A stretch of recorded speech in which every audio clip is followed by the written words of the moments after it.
Welcome back to Go Again Gaming and welcome back to round 5 of the league. That means absolutely nothing.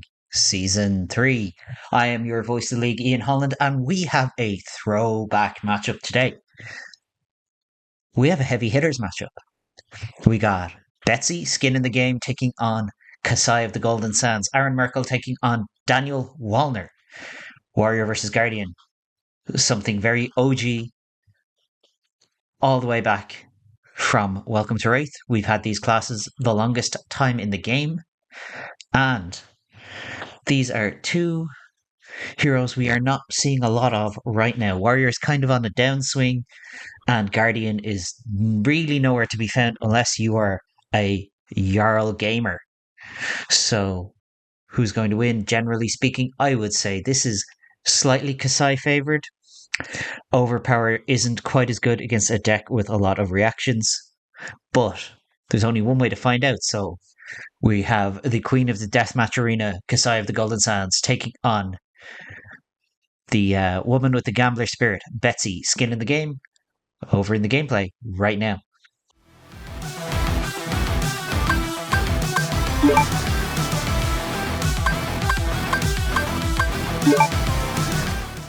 Another sponsor for The League That Means Nothing Season 3 is Az here talking about Void Games out of Crewe in Cheshire. Tom, Big Boss Book Club on Twitter, does run this shop, and he's had some fantastic events so far. He's had Skirmish Season, of course, the ProQuest as well that we streamed on Go Again Gaming.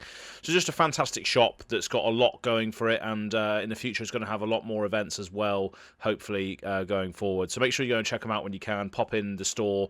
It's a great little shop. There might be some images or videos flashed up here for you. But thanks for Tom for sponsoring The League That Means Nothing Season 3 and being an advocate for just casually gaming in all forms of different systems and different tabletop games. So, yeah, cheers, Tom, and let's get on with the tournament. Right off the bat, it looks like we have Daniel going first here, rocking that Crown of Dominion, making sure, starting with that gold, generally your Guardian game plan tends to be building up enough gold. Again, as you've the first player on the wrong side, I'm gonna keep making me look a fool, I say. But Aaron starting off activating tech plating card that's kind of fallen out of favor with a lot of Guardians now in favor of Tunic because it allows so much easier to do your more powerful plays, which involve an awful lot of the time command and conquer. But yeah, Daniel starting with the extra bit of gold, not with grains of blood spill, which is very different.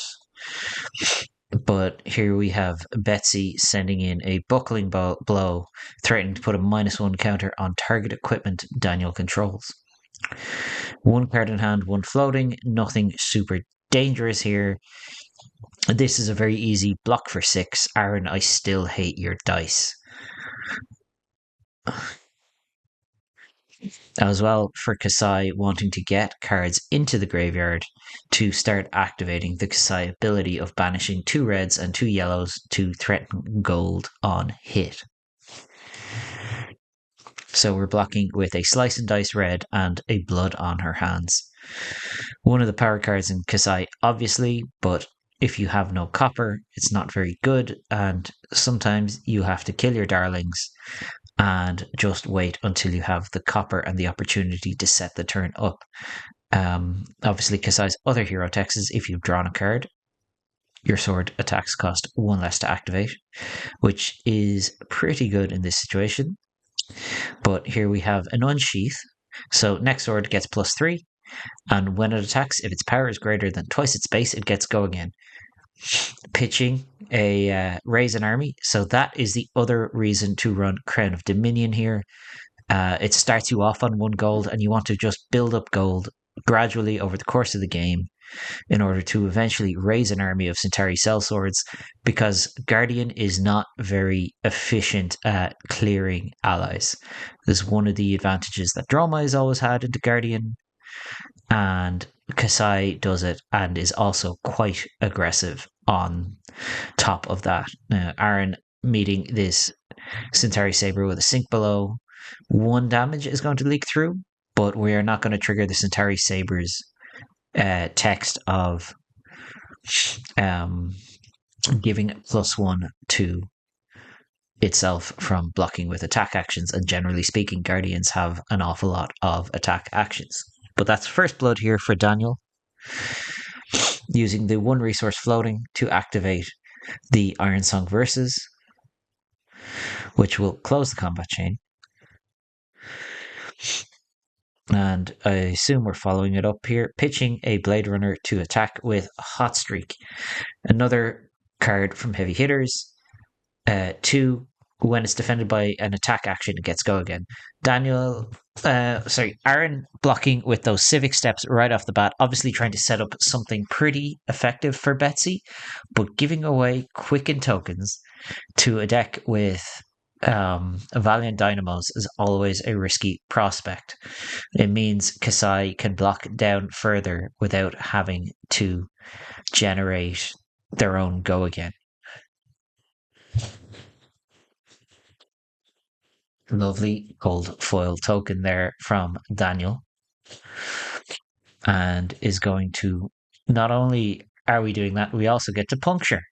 So +3 and an extra +1 because it's defended by equipment from the piercing one. So dealing 4 points through the damage there. Getting our courage token.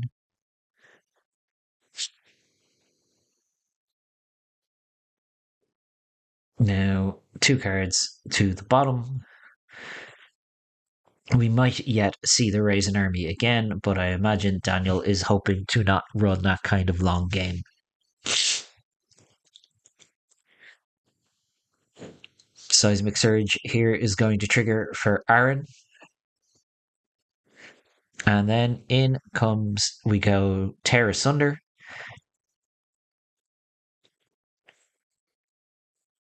So we have none floating here, very importantly. And then Chokeslam costing 1 less thanks to Seismic Surge. So Chokeslam obviously has no on hit against Kassai, because that's not anything that she does. But more importantly, Tear Asunder threatening to discard 2 cards from Daniel's hand.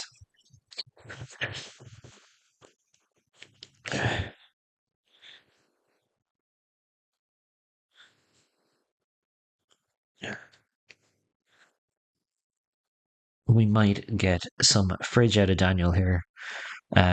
This is one of the reasons you always want something like the Grains of Blood Spill, not just because it allows you to cycle resources over the course of several turns, but just the extra 2 block. The extra 2 block is always nice, but we're going to block here with our Valiant Dynamos.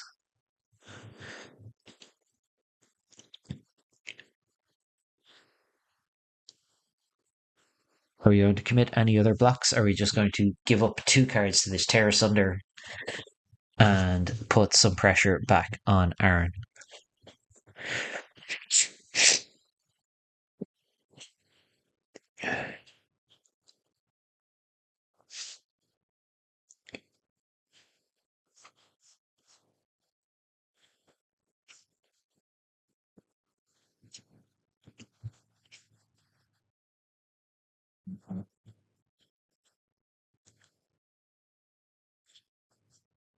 Daniel thinking about it here. Probably trying to decide what sort of turn he is going to have, so which cards he's going to keep. Taking 6 damage total here. Getting rid of a Command and Conquer and a Blade Runner makes sense. We don't need the go again, and Aaron has no arsenal here.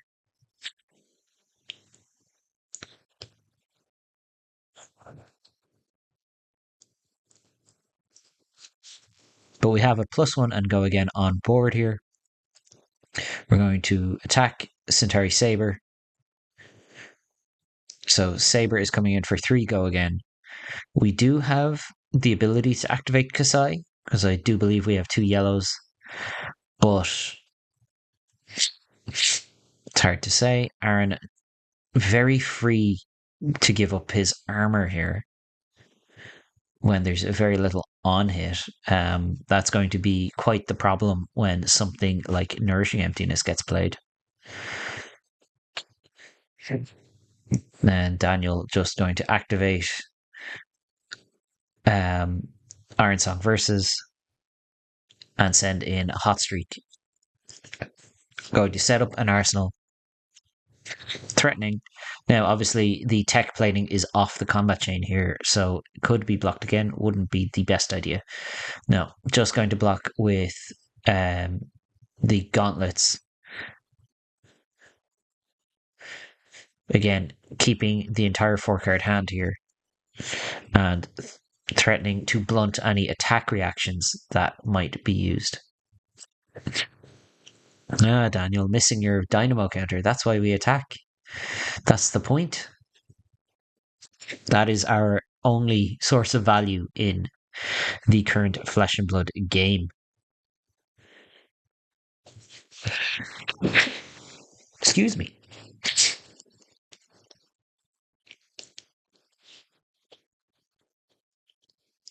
So, pitching a wage gold to create a seismic surge. 2 floating. Pitching a Macho Grande. And we're going to bet big. So this is coming in for 8 right now. We have a card in hand.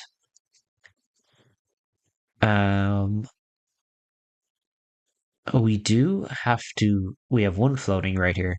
And it looks like Aaron is trying to decide whether or not we're going to wager and thus pay for Betsy's hero text.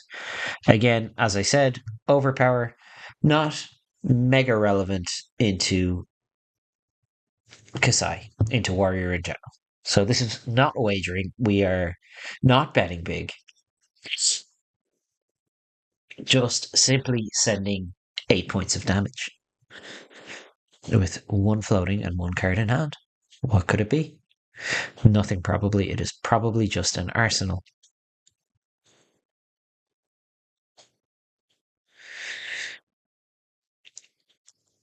If I was the type of player, I might have suggested to Aaron that perhaps instead of making the seismic surge, it would have been better to just leave 2 floating and be the guardian, the sneaky guardian who's like, no activation on Betsy. Yeah, 2 floating for no reason at all. But I am that kind of gamer. You got to play the mind games as well, even if it's nothing. But Daniel electing to take 8 damage because it's just flat damage. If no on hit, why block? Daniel obviously choosing the aggressor role in this matchup, which is a funny thing to say. Looking at Aaron's equipment suite, not arsenaling. Is it a block card? If it's a block card, surely we should have used it last turn. I don't know. I wonder what it could be. Yeah, we're going to activate Kassai here. Yellow, red, red, yellow. There we go. 2 of each. Thus, the next time a weapon you control hits a hero this turn, create a gold token. Pretty good value for Kassai. And we're going to lead off with Hot Streak, pitching a Remembrance. This really incentivizes Aaron to have literally anything that's not an attack action to block it. So it looks like it's going to be the Gauntlets of Iron Will, blocking 1.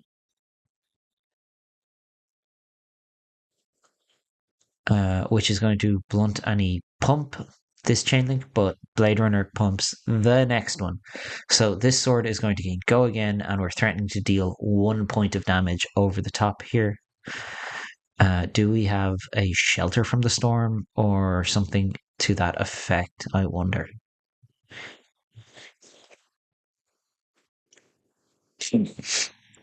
Aaron just checking his hand. Nope, taking the point, allowing Daniel to score a gold.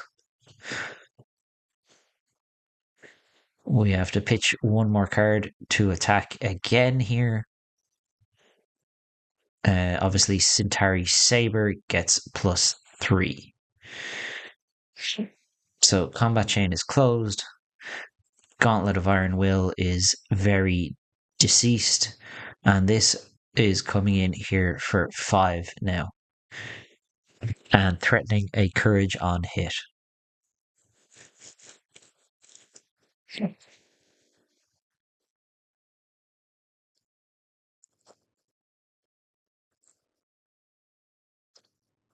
Wow, Aaron is so freely giving up armor in a matchup. And we're going to say we're actually in the swing of things and threaten 8. Oh, that's a command and conquer. No, it's a sink below, actually. You saw nothing, Daniel, but we're going to block 5, sink a card, draw a card, and 3 damage is going to leak over here for Daniel. And we're going to remove our counter from Valiant Dynamos. It looked like we were about to. Arsenal, card to the... Yeah, we got the Valiant Dynamos this time. We're going to re-up our Seismic Surge and send in this Command and Conquer.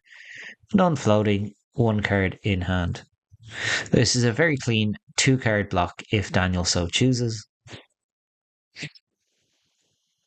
Or versus Dynamos plus a card. Very easy block.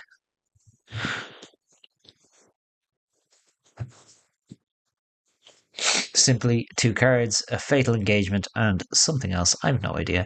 Fatal Engagement not looking particularly great when Aaron has been very adamant about blocking is for cowards. Gotta say, I wonder what he didn't Arsenal the turn before. But, very little armor left here.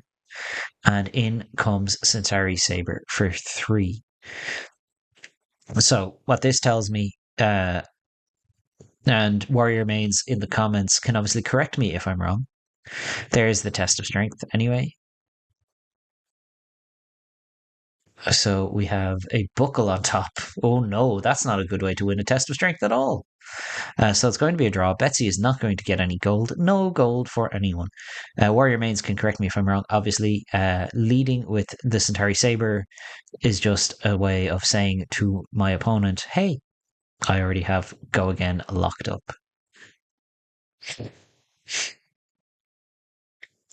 Yeah, I'm going to activate our verses to give the on hit of a courage to the hot streak, and we're going to send in hot streak. It's going to come in here for 5 with an on hit.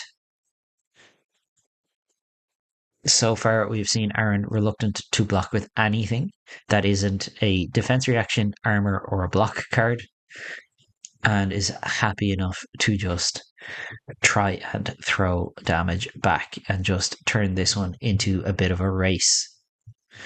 And yeah, we have gotten our first blocks here from an attack. That is a Spinal Crush and Betsy's Good Time Chapeau blocking. So no courage token for Daniel. He is not feeling especially brave next turn. But Aaron down to 2 points of armor very, very quickly in this game. Recreating our Seismic Surge again. And just sending Command and Conquer.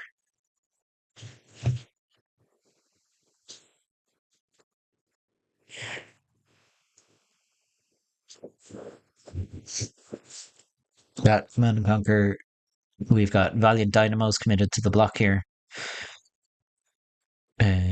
Taking 5. What's Daniel losing from Arsenal here? I can't even see it. It's just gone. Irrelevant, apparently. Less relevant than 5 more damage as well. I would hope that Daniel's remaining cards can recoup that 8 points of value anyway.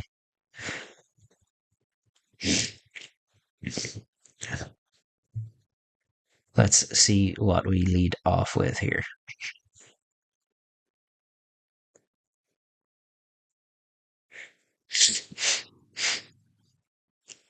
So we have an unsheath to start. So we're going to have Go Again.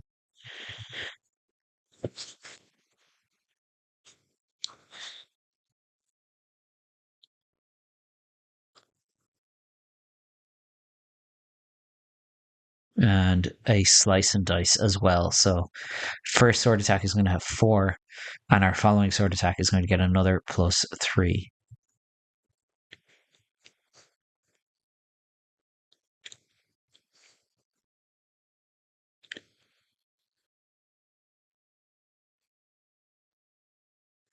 So in we lead with Hot Streak. This just has go again. We have pitched a sink below to attack with it. So that's not ideal. Could explain part of why we didn't attack. We just needed our entire hand here. This Hot Streak has go again and gains extra go again. 3 blocked on 3, and then in comes Centauri Saber for 5. Yes, 5.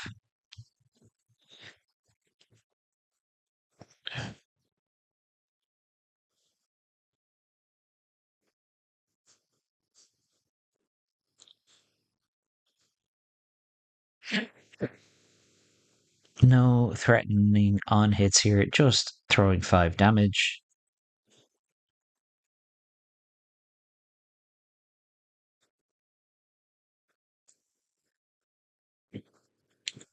Aaron thinking about whether or not to block this. Apparently not. We're just going to take the 5.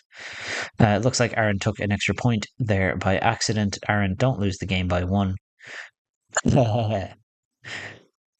Daniel, I'm sure we'll just try and overkill by 1 here, just cause. But we're going to recreate our seismic surge with this buckle.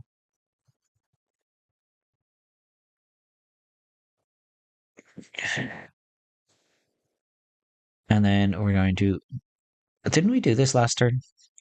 Anyway, Macho Grande, we're sending in a bet big. None floating. We are wagering.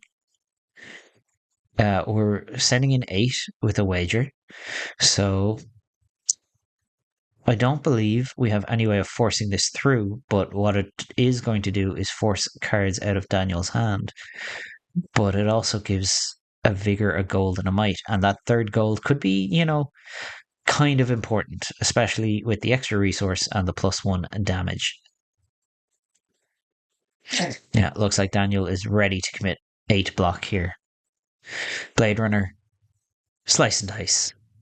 And we're going to block what looks to be 9 here. 9 on 8, just cause. But we get a might, a vigor, and a gold.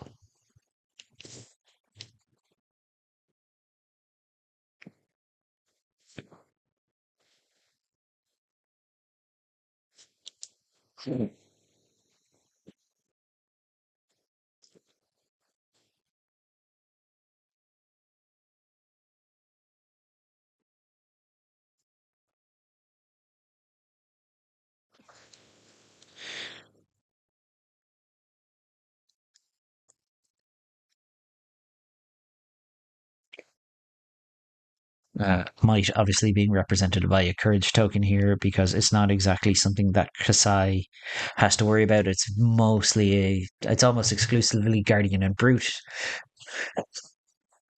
But we have 1 resource floating, and we've got a +1 floating for our first sword. 2 cards in hand, pitching a hit and run, cracking a gold, floating 2. So we're drawing a card here.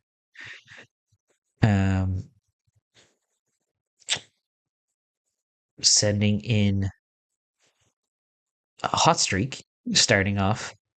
So Hot Streak coming in here for 3. If Aaron blocks with an attack action, this Hot Streak will gain go again. Instead, Aaron has chosen to give up the other piece of block on your civic steps. A little bit dicey again, as always. Kassai doesn't particularly mind having a quicken, but this does allow for some shenanigans, let's say. But we're going to give it go again using a Blade Runner, and obviously our next sword will get +2 this turn, and we get a quicken token. Oh, so 2 damage is dealt. We're going to pay 1 into the Iron Song Versus. We have Blade Runner active. We are going to send in Centauri Saber for go again here. For go again. Very relevant. Could be a nourishing emptiness. You don't know. 4 meets 4 in terms of a test of strength. Shockingly, Daniel does not reveal an attack. Aaron does. Aaron gets a gold, wins the test, passes this one at least. First bit of gold for Betsy means Good Time Chapeau is fully active now. And Daniel remembering that Valiant Dynamos, very, very good. Seismic Surge trigger.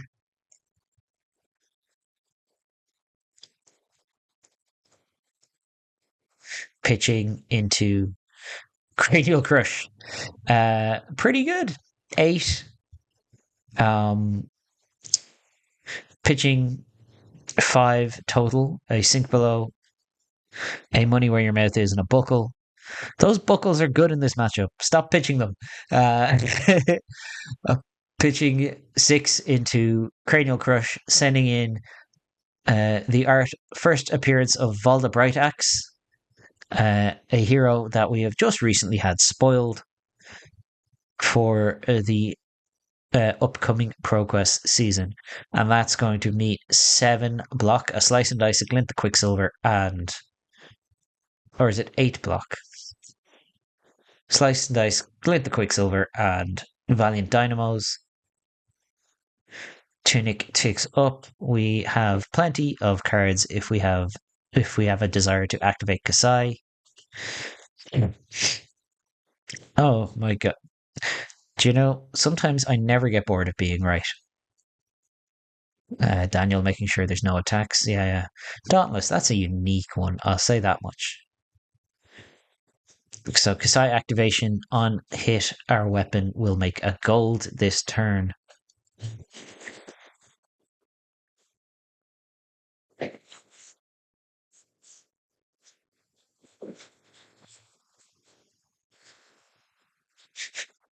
So we're going to start with the activation of Iron Song Versus using our Tunic. Then pitch Glint the Quicksilver for Spoils of War. Now this is one for the OG Blitz-loving Kassai player. So +2 and go again to our Centauri Saber. More importantly, 2 copper on hit. Aaron just snap taking it. Not even thinking about it. Taking the full whack, all 6. 2 copper for Daniel. Courage for Daniel and a gold for Daniel. Holy, that's a good turn. Really looking to get up to 4 copper here.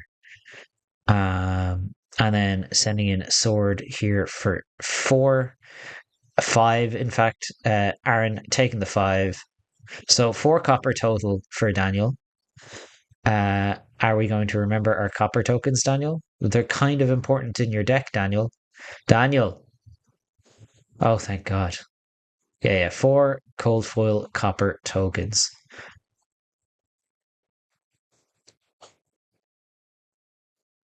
Pretty good.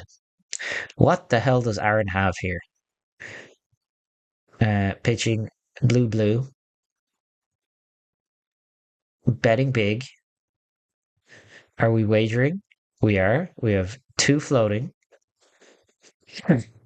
Are we paying for Betsy? No. Now we're doing the Guardian Pummel thing. Where, like, actually, I have 2 floating. What could it possibly be? Anyway, here comes my Valiant Dynamo. Like, very easy to lose this wager here for Daniel and just say, who cares? You're at 8 and I'm a warrior. What you want from me, dog? Yeah. Aaron presenting 8 here. If it's a pummel, it goes to 12. Daniel electing to block. It is a pummel. So we're going to pummel it. Could not have been a more obvious read on the pummel. 6 melty dice. 12 on damage total, blocking 1. So taking a total of 11, going to 8. We're both at 8, and Daniel has to discard a single card.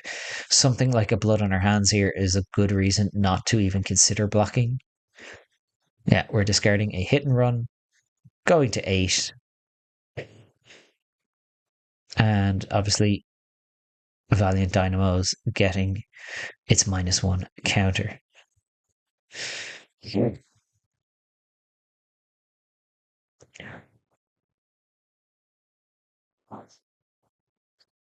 Daniel here has a 3-card hand, and warriors in this endgame can get kind of ropey when you're playing into them, so you don't know what they're going to do.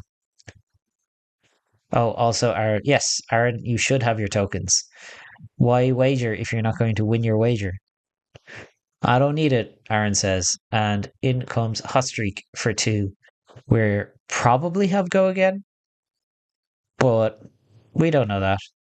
Pitching a Blade Runner kind of tells me we have one, but here we are blocking with a concuss, giving the hot streak go again because we're blocking with an attack action.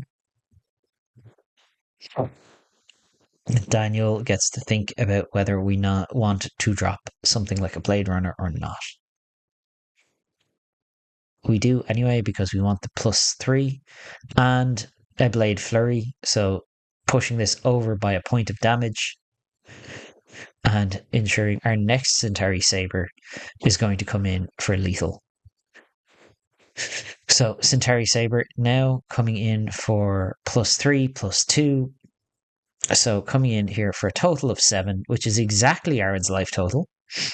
We're going to block 6, which will put this up to 8 and deal 2 points of damage.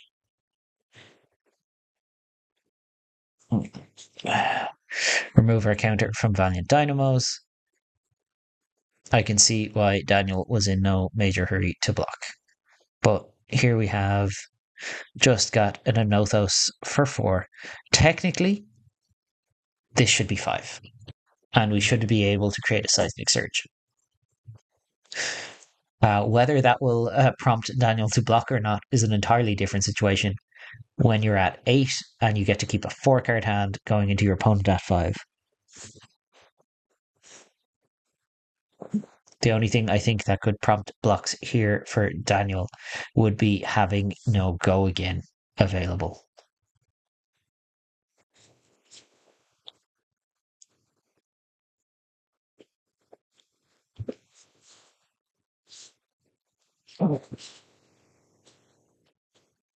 So blocking 1 on this Anothos. Dealing 3 should be dealing 4. We've now lost 2 points of life in this exchange here for Aaron, but it is what it is. Drawing up.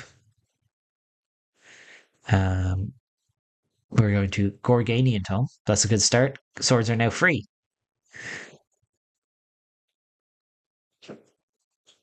Love an upstart goblin, me. Just a card that replaces itself.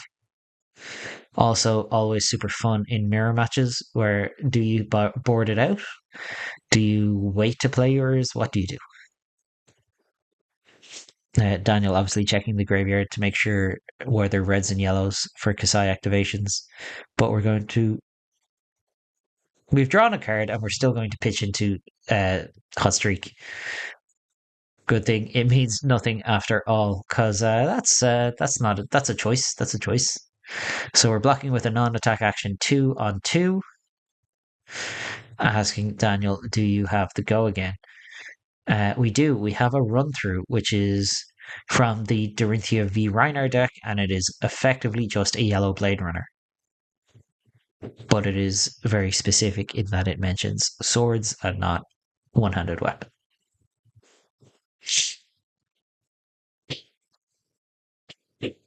Right, we're going to activate Iron Song Versus now, having remembered our lack of need to pay for things, and we're going to activate Kassai as well. So now our Centauri Saber is going to come in for 4 and threaten to make it gold. Does not cost 1. Damn it! All right, and we are blocking 6 here. This goes up to 5. We go in the swing, putting it up to 8. Dealing 2 points of damage here.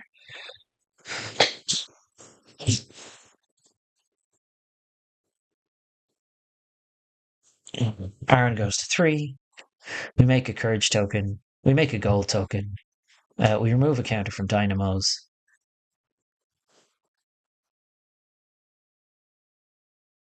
We have an arsenal. It's all right. We've forgotten our Dynamos again. By the looks of things. More than makes up for. Oh no, there we go. At least the first one makes up for the lack of the 1 extra damage, or the 1 less damage, whichever it was again. Anothos coming in here for 4. I think pretty clean block here. 2-card block. Yeah. We're going to take it on the chin. So we're going to take 3 total, creating an agility token. Or block 3 total on the 4, going to 4. Should be at 3. It does not look like this is the kind of end game scenario that is going to matter massively. So our agility is going to pop, giving our first attack this turn go again.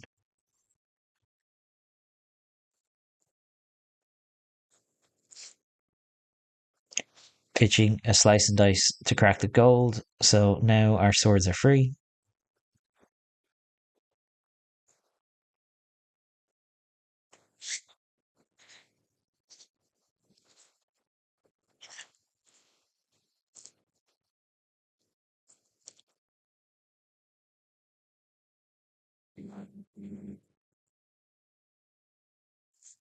Daniel thinking about what to do here.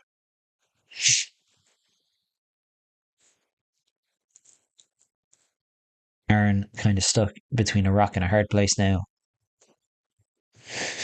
No armor, only cards in hand. We're going to pitch our. Oh my god. Daniel, we have hero text. Hero text. Either way, Centauri Saber coming in here for 3, blocking 6. Saber goes up to 4. I assume we have some sort of reaction. We do. Iron Song response. So up to 7 we go. Dealing a point over the top here. 1 point over the top, right? No, we're blocking 5. Gotcha. And then send in Command and Conquer for 6. And could very easily have ended the game there with if we had remembered that our swords are. Even with that, you could have Tunic, Hot Streak. They have to. Oh yeah, I suppose you're running the risk then that he might block with a non-attack. It looks like there was just a concession there at the end. There wasn't a whole lot of game left to play for Aaron. Blocking out an entire 4-card hand, letting Kassai come back with 5 cards. It's only a matter of time before we meet something like Raise an Army or Raise an Army or Blood on Our Hands. One or the other is just going to completely end the game there. Oh, did we take the damage? I don't really know what happened there at the end. It's kind of hard to make out the blocking cards sometimes. Either way, kind of, if anyone played here in Heavy Hitters meta, which I did a bunch, you know how this matchup was going to go. Kassai has such a strong Guardian matchup. Most of their cards that are not blocks or defense reactions are attack actions. So her swords always get value. She has an insane inevitability with Blood on Her Hands, Raise an Army. Even an early Raise an Army can just derail the game for several turns for a Guardian. So congratulations, Daniel, on your 3-2. Commiserations, Aaron, on 2-3. But hey, you've got one more round of Betsy and to do and some more wagers to be made, no doubt. As for Kassai, she proved here today why she is, in fact, the queen of the deathmatch arena and has that beautiful altar at Command and Conquer designed after her. So if you like this video, if you enjoy seeing these slightly different kind of matchups in the league, that means nothing. Make sure you like the video, comment down below, let us know that you love seeing slightly less meta relevant heroes as well, because it is the league that means nothing. So people are just bringing decks that they love and enjoy. And after you've done that, make sure you subscribe. Go Again Gaming. You get to see all of the action from the league that means nothing in your YouTube notifications. I have been Ian Holland. Find us _spirit on Twitter. Find us spirit.bsky.social. And more importantly, the voice of the league that means absolutely nothing. And I will see you in the next one.